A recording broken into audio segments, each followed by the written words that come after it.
The Samsung Galaxy S25 Ultra takes AI on phones to the next level with the ability to perform actions across multiple apps at once. It also delivers a superior camera experience along with crisp HDR video plus fantastic Snapdragon 8 Elite performance and super long battery life. I just wish QI2 wireless charging support didn't require a case. Here is the most ironic thing about the Galaxy S25 Ultra. The moment it launched, lots of people were calling out Samsung for copying the iPhone's design. But after testing this device, I actually think the S25 Ultra is the closest Samsung has come to convincing me to ditch my iPhone. The 6.9-inch display on the latest Ultra is brighter, the cameras are more versatile and arguably just better.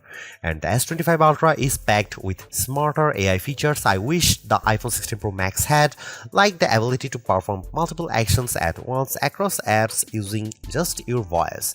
And it's all wrapped up in a design that, while phone-like, is lighter than its main rival. Samsung did cut some corners with the Galaxy S25 Ultra. The S Pen no longer has Bluetooth, and the newly added QI2 charging support forces you to buy a compatible case. No magnets here, but overall the performance, battery life and AI smarts on the Galaxy S25 Ultra add up to the best Android phone I have tested and possibly the best phone period. The Galaxy S25 Ultra has a release date of February 7 and it still starts at the same inducing starting price of $1,299 for 256GB of storage. You can upgrade to 512GB for $1,419 or 1TB for $1,659, but while pre-orders are still happening, you can get 512GB for the same price as 256GB and 1TB for usual 512GB price. Samsung is also offering up to $1,200 off, which includes up to $900 in instant trade-in credits and up to $300 in Samsung credits.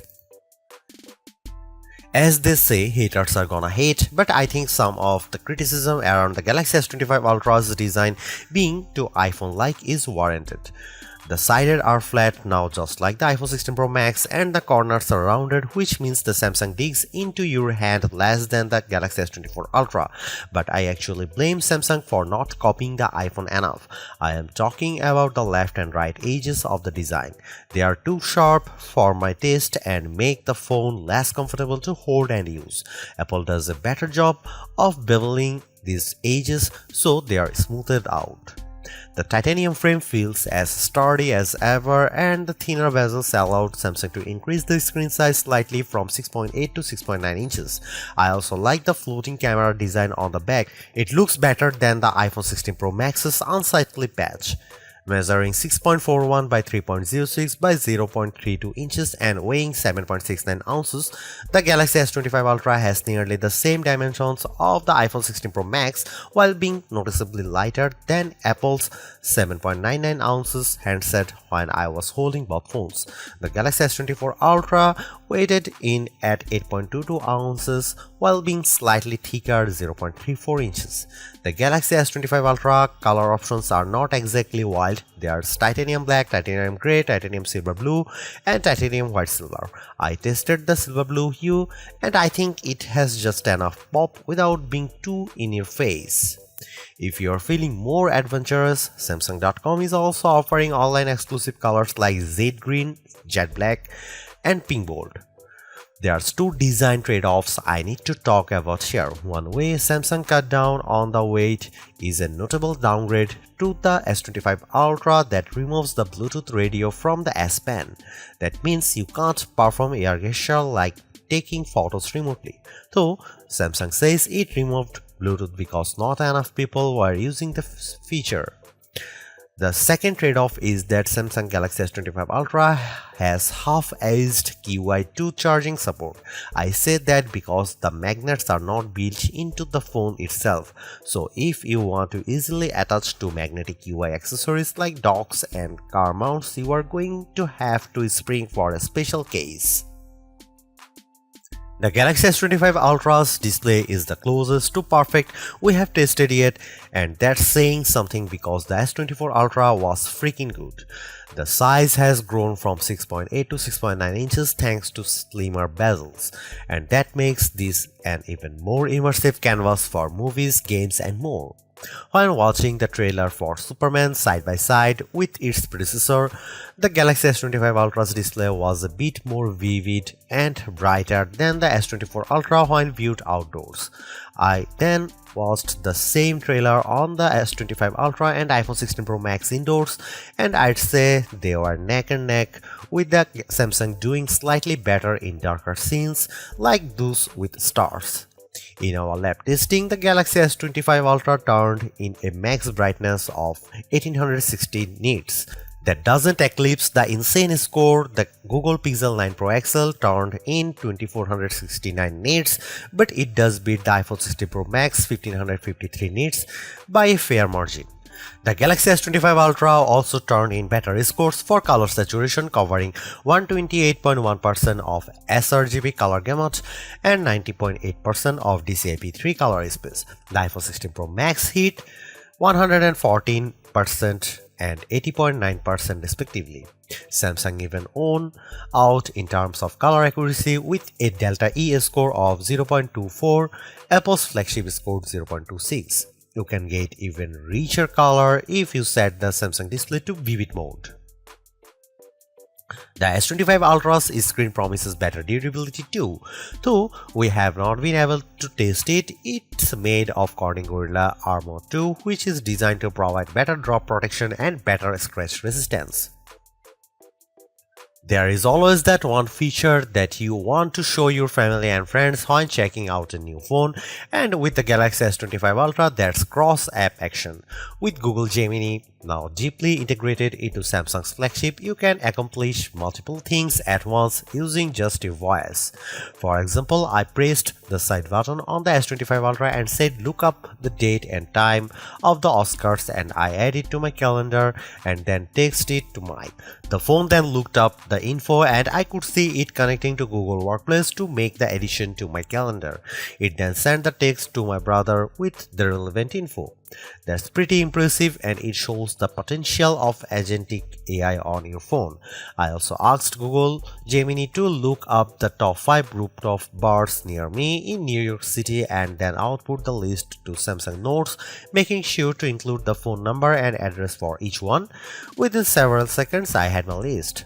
Cross-app actions work with Samsung's apps, Google's apps, and third-party apps like WhatsApp and Spotify, and I'd certainly like to see this list expand. Another helpful new AI feature is AI Select, a key part of Samsung's One UI 7 software that can look at the content on your screen and provide contextually relevant suggestions. For example, I could easily turn a portion of a YouTube short video into a GIF with a couple of taps. Note that this feature is different from the popular Circle to Search, which gains new powers with Galaxy S25 Ultra. You still long press the home button to activate Circle to Search, but it can now recognize emails, phone numbers, and URLs on your screen. You just tap and go. Plus, Circle to Search can now recognize sounds or music in things like videos. Personalization is another big theme with Galaxy S25 Ultra and One UI 7, and that comes with two major AI features. The first is Now Brief, which can give you a quick summary to start your day. You will be able to see the latest weather, your upcoming appointments, and the latest news at a glance, as well as suggest a Spotify playlist. The idea is that Now Brief will get smarter over time as it learns more about you via what's called the personal data engine. Think of it as a personalized large language model. The Now Brief can also summarize things like the energy score from your Galaxy Watch, as well as show highlight photos from your day out. I'd like to give Now Brief more time to see if it lives up to its actionable insights promises, but at least during my testing, it was a bit too bare bones.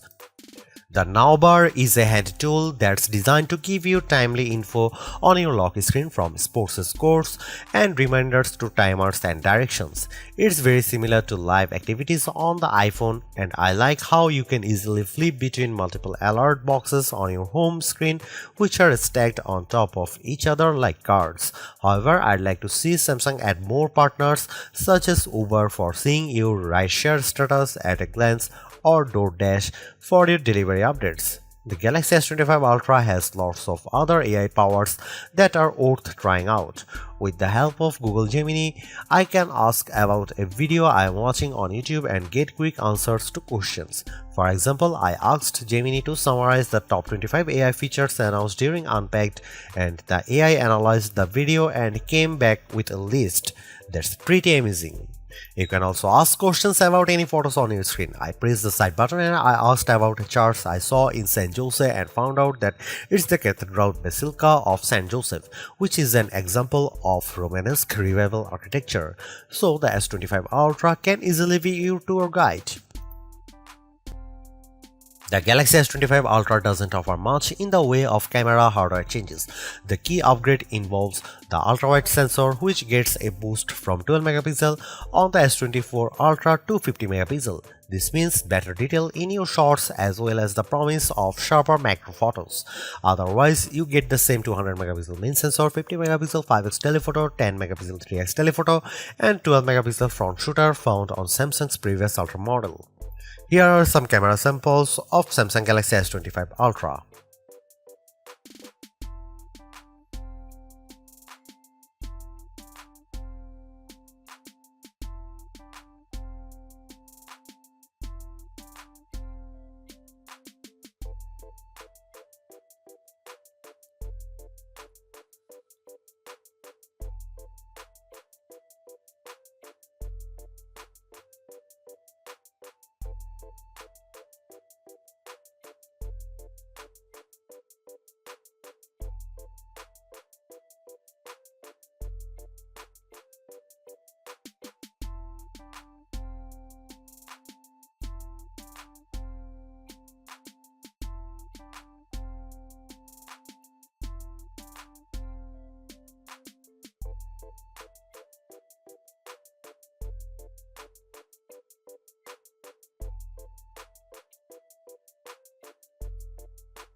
The Galaxy S25 Ultra is powered by an overclocked version of the Snapdragon 8 Elite chip along with 12GB of RAM, and it's definitely one of the fastest phones we have tested. I flipped between over a dozen open apps, constantly dipping in and out of Chrome, Spotify, Photos and more, and the S25 Ultra remained silky smooth under pressure. The S25 Ultra is also a gaming beast. I enjoyed rock-solid frame rates when playing Diablo Immortal, even with over a dozen enemies on screen. When I unleashed my undead minions on some overgrown spiders while also brandishing my treasure, the gameplay remained fluid. The S25 Ultra beat the iPhone 16 Pro Max in some key benchmarks, but not at all. On Geekbench, which tests a phone's CPU, the S25 Ultra turned in a higher multi-core score but lower single-core score. But when it came to graphic performance, the S25 Ultra blew away the iPhone with a much higher frame rate in 3D Mark Solar Bay Unlimited test. If you are transcoding video too, the Samsung was a good 30 seconds behind Apple in our Adobe Premiere Rush test. Sure, the Galaxy S25 Ultra is an iterative update, but Samsung has made big improvements where it matters most, including introducing AI features that will save you time and make your life easier. The ability to perform actions across multiple apps at once using your voice has the potential to change how we interact with our phones forever. But it's clear that Samsung needs to add more partners, both for this AI agent feature and for things like Now Bar. I am less impressed with the Now Brief, and I wish Samsung had included QI2 magnets in the phone itself so you didn't have to buy a case to connect to magnetic accessories. But overall, I really like the Galaxy S25 Ultra. Its AI smarts, vivid display, mostly top-notch cameras, super smooth performance, and long battery life add up to a very impressive flagship, so impressive that I am tempted to switch to Android myself. Thanks for watching, see you in the next one.